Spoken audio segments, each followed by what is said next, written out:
Now, wait a minute. This is not still the dinner show, is it? Now, you were in the dinner show. How did you get in here again? You have ways. What you got on a postcard? What are you sending a postcard to? Let me see. Hurry up and get out of there. Dear Ma, I'm having fun. More fun than I've had in years. I've seen Bill twice. Uh-oh. We're sitting here in the South Shore room drinking their best champagne like we're rich.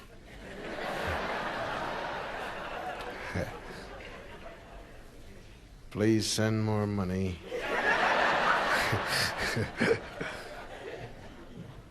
Hope Dad still has a job. Love, Joyce. Christopher? How come you signed your last name? Oh, that's your mother? No, but you said, Dear Mom, then you signed your name Joyce Christopher. Oh, it's her mother. Oh, it's like, buddies. Just say, hey. Oh, you had me tricked there for a minute. She's in the hospital? Oh, well, let me sign a card for her. Where's the card with my picture on it? We'll send one to your mother. Dear Mom, please send more money. I'll sign it when I get back downstairs. Here's your pencil.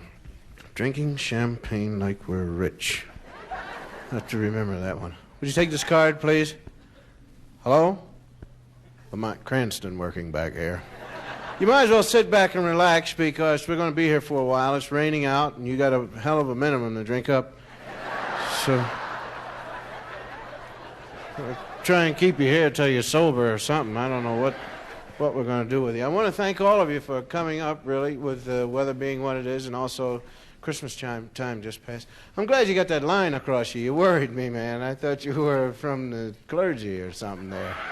No, I really did. I'm glad you got that line. I want to welcome all of you, if I haven't done that already. How come you got $1 on the table? You want to bet on something? I went out there, those dice shooters, worst I've ever seen in my life. Oh, crap. I really had a guy who looked down at the table and he said, Bill, it was coming out. The dice were coming out. He said, Bill, listen for you. Roll the biggest 12 you ever saw in your life. Then he fell down. I'll tell you a story that happened this morning. You won't believe it, man, because you think I lie anyway. But, no, it's the truth. I was gambling, I guess it was yesterday morning. And I like to play the Keno thing. Just play one number and stand around. Because that's 20 times. You go say, Haggett, Fry, 32, 41, 16. That's me, and I go collect my $1.20 for the 60 cents that I bet. I dig it, man. It's beautiful. And then in retrospect, you can never win anything in retrospect. It's always wonderful, though. If I had done this, why, I would have the casino. That's the way you gamble. Everybody goes home, I should have put that number 12 instead of that other thing. If I had stuck on 12, she would have busted, and I'd be wealthy. Yeah. I played blackjack beside two ladies. They're great people, man. Ladies don't want to know nothing technically. Forget counting cards or forget odds, on hitting 18. What the hell? There's 4 threes in the deck, man. Let it all hang out. I mean, split them face cards, shucks, let it ride. Dealer had a face card up. You won't believe me, but this lady said to the other one, says, I have 20. Should I hit it? Why not? There's 4 aces in the deck. Let it all hang out, man. Who cares? Because I'm going down with 10 for doubles. And she caught it. An ace. My goodness gracious. Guys all through drinking, huh? You finish up that champagne? Did you? No, I'm just checking out on you. Because, you know, I'm sending a postcard to Mom, too. Tell her how you were juicing. Dear Mom, they were really juicing. Anyway, I imagine you will. You probably drink on your way to heaven. I'll drink to heaven. Drink on the way down, too. I was thinking about death now. When you die, you know, when you go to meet those guys, they must be at the gate or something, you know. And it's kind of like you report in, and they say, what's your name? Cosby, William. Middle name, Henry, Jr., yes. So let's see. Says here that on August the 15th, you said you didn't believe in God. I didn't say that. I didn't say that. No, it says right here, it's written in the book. Well, whoever wrote it.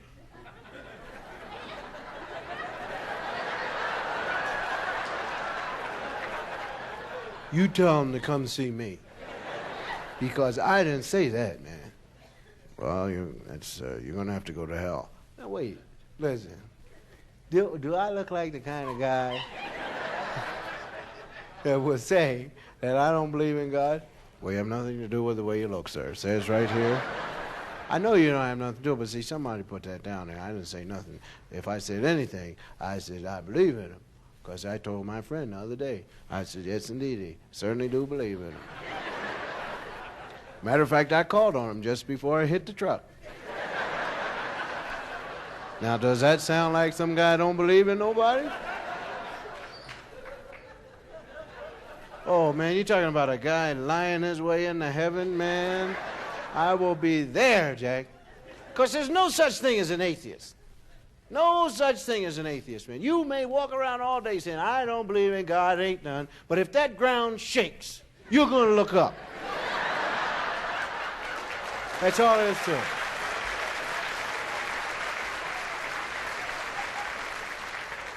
And I'm telling you right now, you're going to cop out, man, all of you. So I knew you were really up there all the time, man, you know. I was just fooling with these guys, you know. Because ain't nothing stronger than that, than the ground shaking, you know, and buildings falling over. Forget that, Jack. And I'm telling you another thing. You better stop calling the Lord's name in vain. All of you. Cut it out. You don't need to, because he's busy. God is busy. God is busy, man. He's working, trying to solve problems, trying to solve the racial problem, trying to solve Vietnam. He's trying to solve them so they don't look like it was a miracle.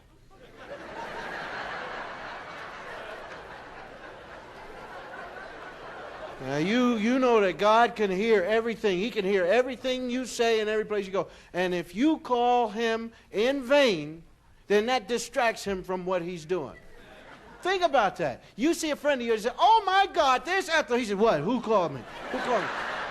You have to stop that. All you guys out there sinning, playing blackjack, and oh, God, if I can have this 7 for 21. He's busy, man. He's working. Don't be. He said, what? You know, the guy said, what's this guy calling? He wants a 7 for 21. Give him a 10. He'll leave me alone.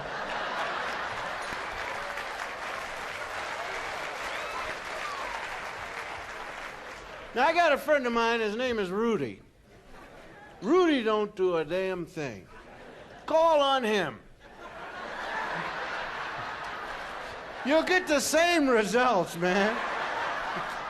Oh, Rudy, and if I can just have a hard 6, you know. He said, sure, you got it. 7. I'm sorry, I messed up the numbers. Stop calling on God. You got it. Leave him alone. Call on Rudy, you know. Oh, Rudy, if I can just take this girl out tonight, I think I'll be all right. My wife is, sir? Just if you have something, I hope you weren't burping. Gas does funny things, you know.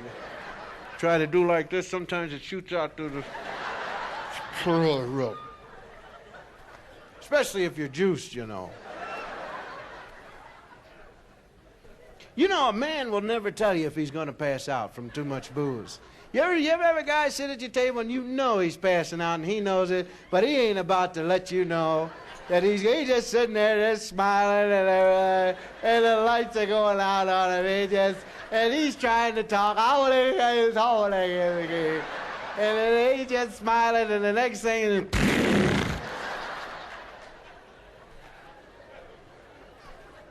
Then the next day he says, what did I do? Was I good or was I bad? You passed out. I don't remember anything. And women drinkers, you know, champagne is all right for women, wine is all right, but some of these women around here, they got... What are you looking for, dear? Huh? Yeah, I used to do that. I played basketball against Wilt Chamberlain when I was in high school. I played for Germantown High School. He played for Overbrook, and he didn't know anything about the game. Every shot I put up, he ate it. And then he jumped through the basket. He was really something in those days. I gotta tell you this story. This is a true story. When I, in North Philadelphia, now please follow me. North Philadelphia, now I lived on 10th Street, which is here. Now this is all ghetto, see. And in the ghetto, the kids, teenagers and whatnot, break off the thing into sectional things. In other words, if you live on 10th Street, you are not allowed to go to 20th Street. Because the guys that live on 20th Street say, you stay out of here. See, because they don't want you coming to see their girls. Now, they don't even date their own girls, but they just don't want you coming around there, see. So, if you are invited to a party on 20th Street, you have to do some good sneaking, man. Because the guys are right on the corner where it says 20th Street. And they're looking, you know, kind of like the customs guys, you know. Let me check your bags, you know. Where do you live? I'm going to see my cousin. You don't have a cousin. Your cousin said she don't know you. You know, it's that kind of thing. So, and they're really bad cats that hang on the corners, man. Because like, when I was growing up, guys had knives, and a couple of guys had guns, you know, and they keep them right there. And they mean business.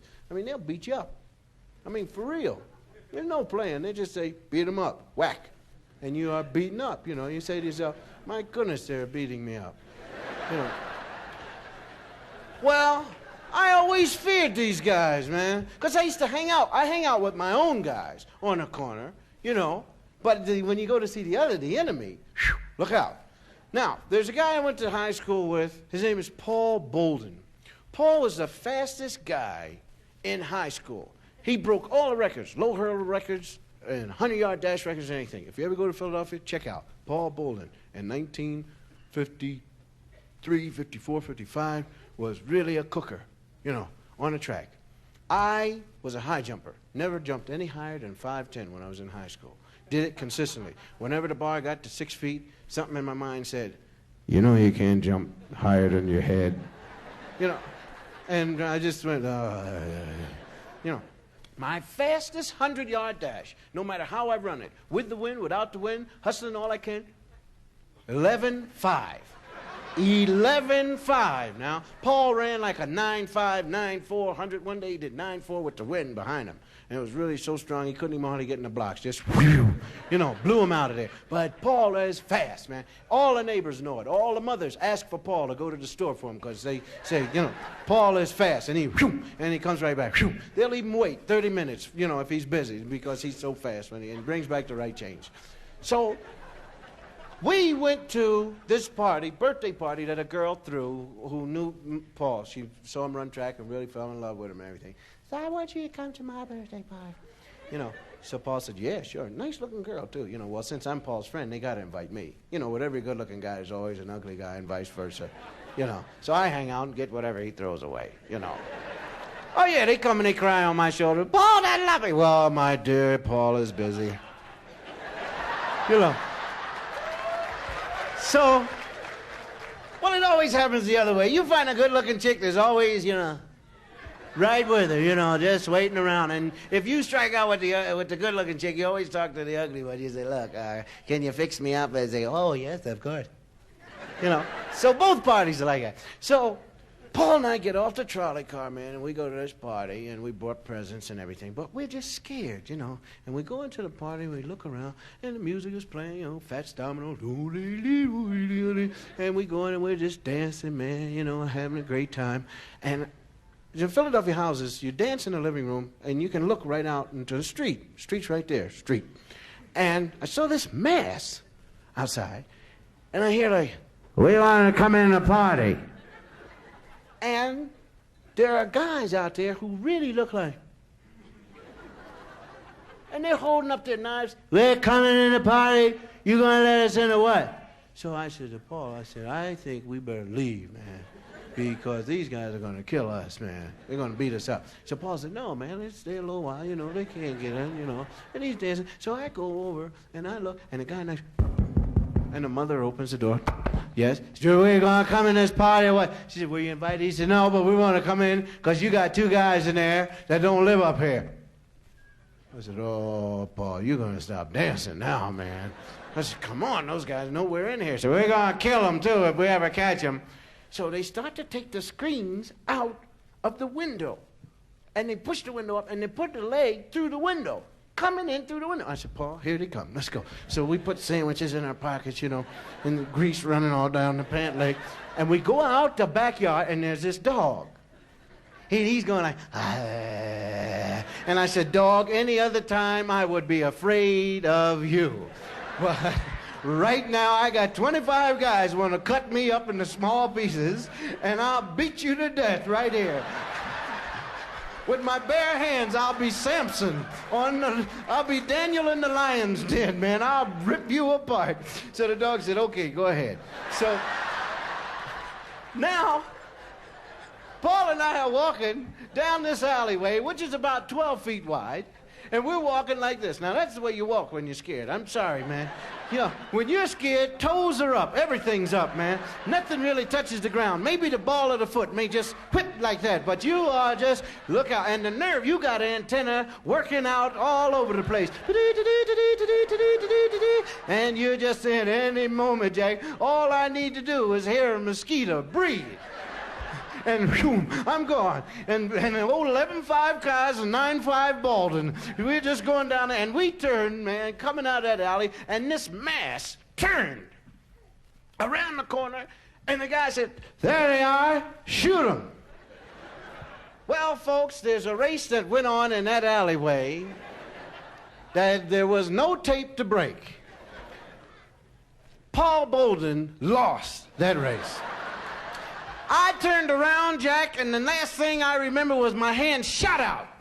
I didn't have perfect form, just the right hand reaching out for whoever. I remember calling, "Ma!" I hit that alley, never saw Bolden. There's a turn, you have to make a right turn when you come up to the edge of the alley. Usually if you're running fast, you have to do like that. I was so scared, when I hit the hole, I just did one of those and was running beside the trolley car as it was moving, knocking on the window. I said, "Mister, open up the door, please." He said, "Son, as fast as you're running, you don't need this trolley car."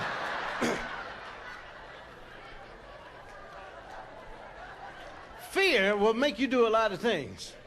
Made Bolden slow up. I couldn't wait for him, man. Yes, indeed.